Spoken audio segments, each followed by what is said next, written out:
Parliament ఎన్నికల్లో ఖమ్మం లోక్సభ స్థానం నుంచి పోటీ చేయాలని ముఖ్యమంత్రి రేవంత్ రెడ్డి, ఉప ముఖ్యమంత్రి మల్లు భట్టి విక్రమార్క, మంత్రి పొంగులేటి శ్రీనివాసరెడ్డి, ఏఐసీసీ అగ్రనాయకురాలు సోనియా గాంధీని కోరారు.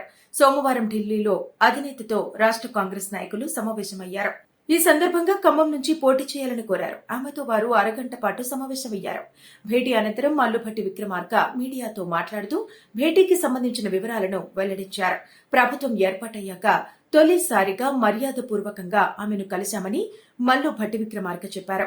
లోక్సభ ఎన్నికల్లో తెలంగాణ నుంచి పోటీ చేయాలని ఆమెను కోరినట్టు తెలిపారు. ఇప్పటికే రాష్ట్ర పార్టీ నుంచి తీర్మానం చేసి పంపినట్టు సోనియా గాంధీ దృష్టికి తీసుకువెళ్లామన్నారు.